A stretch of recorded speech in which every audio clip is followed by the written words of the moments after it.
সুপ্রিয় শিক্ষার্থী বন্ধু, আসসালামু আলাইকুম। আশা করি তোমরা সবাই ভালো আছো। আহ, তোমরা অবশ্যই অবগত আছো, আজ যে আগামীকাল রোজ শনিবার তোমাদের আহ, ষান্মাসিক সামষ্টিক মূল্যায়ন পরীক্ষা অনুষ্ঠিত হতে যাচ্ছে। আগামীকালকে তোমাদের পরীক্ষার সাবজেক্টের বিষয় হচ্ছে আহ, শিল্প ও সংস্কৃতি। সো এখন আমি তোমাদেরকে আগামীকালকের আহ, শিল্প ও সংস্কৃতি বিষয়ের প্রশ্নটা উপস্থাপন করব। সম্পূর্ণ প্রশ্নটা তোমাদেরকে দেখানোর পরপরই আমি এগুলোর আনসারটা একটু বুঝিয়ে দেওয়ার চেষ্টা করব। আসলে এখনের বর্তমান যে পরীক্ষা, সেই পরীক্ষার প্রশ্নের আনসার বলতে তেমন কিছু হয় না, সম্পূর্ণই দলগত কাজ। সো এটা তোমাকে নিজেকেই করতে হবে।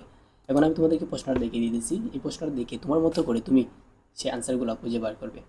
ওকে, সো চলো আমরা প্রশ্নটা এক নজর দেখে নিই।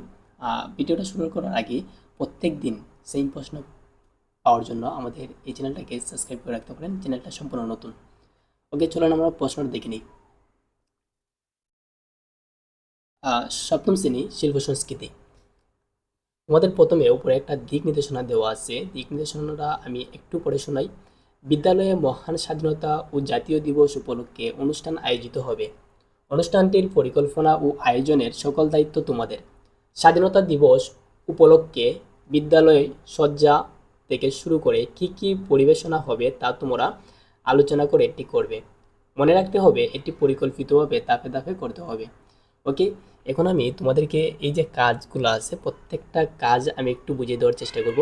আর প্রত্যেকটা কাজ দেখাবো, দেখানোর পরে তুমি এই প্রত্যেকটা কাজকে স্ক্রিনশট দিয়ে রেখে দিবে, যাতে করে ভিডিওটা শেষ হওয়ার পরে তুমি নিজে নিজে প্র্যাকটিস করতে পারো। আহ, এর আগে একটু প্রশ্নটা যদি আজকে দেখে রাখো, তাহলে কালকে তোমার মতো করে তুমি দলগত কাজে সবচেয়ে সেরা পারফরমেন্স দেখাতে পারবে।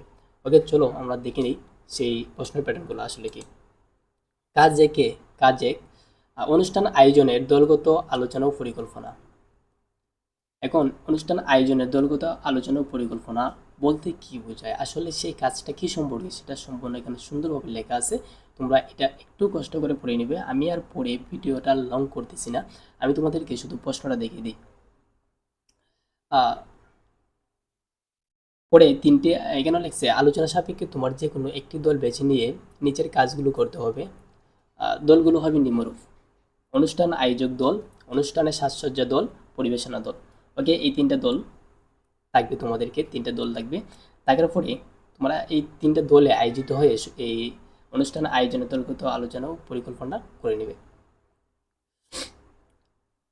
আহ, ক এখানের মধ্যে থেকে প্রত্যেকটা যে অনুষ্ঠান আয়োজক দল, এখানে যে অনুষ্ঠান আয়োজক দলটা আছে এর কি নির্দেশনাগুলো হবে, কি কি করতে হবে সেগুলো এখানে দেওয়া আছে, এটা তোমরা একটু পড়ে নেবা। এরপরে অথবা দেওয়া আছে, অথবা ক শ্বাস অনুষ্ঠানের সাজসজ্জা দল। তোমরা এখানে ক নাম্বারটা করতে পারো কিংবা ক নাম্বার অপশনটা করতে পারো। অনুষ্ঠানের সাজসজ্জা দলও নিয়ে তোমরা আলোচনা করতে পারো গ্রুপে। ওকে, এই সাজসজ্জা দলটা তোমরা একটু পড়ে নেবা। সাজসজ্জা দলের মধ্যে তিনটা অপশন আছে, একটা হচ্ছে আলপনা আঁকা, আমাদেরকে আলপনা আঁকতে হবে। নকশা করতে হবে। পরিবেশনা, নাচ গান অভিনয় আবৃত্তি করার জন্য প্রয়োজনীয় সাজ পোশাক, প্রপস এর তালিকা তৈরি যদি প্রয়োজন হয়। সো পরিবেশন অবশ্যই তোমাকে একটা শিখে যেতে হবে, নাচ গান আবৃত্তি অভিনয় যে কোনো একটা অভিনয় তুমি শিখে যাবা, যাতে করে তুমি আগামীকালকে গিয়ে ভালো পারফরমেন্স করতে পারো। ওকে, আমি প্রশ্নটা আবার প্রথম থেকে শেষ পর্যন্ত তোমাদেরকে দেখিয়ে দিতেছি। তোমরা সেই প্রশ্নটা একটু স্ক্রিনশট দিয়ে রেখে দিবা, যাতে তোমরা নিজ থেকেই অনুশীলন করতে পারো। ওকে, ওকে, এখানে একটা স্ক্রিনশট দিয়ে নাও।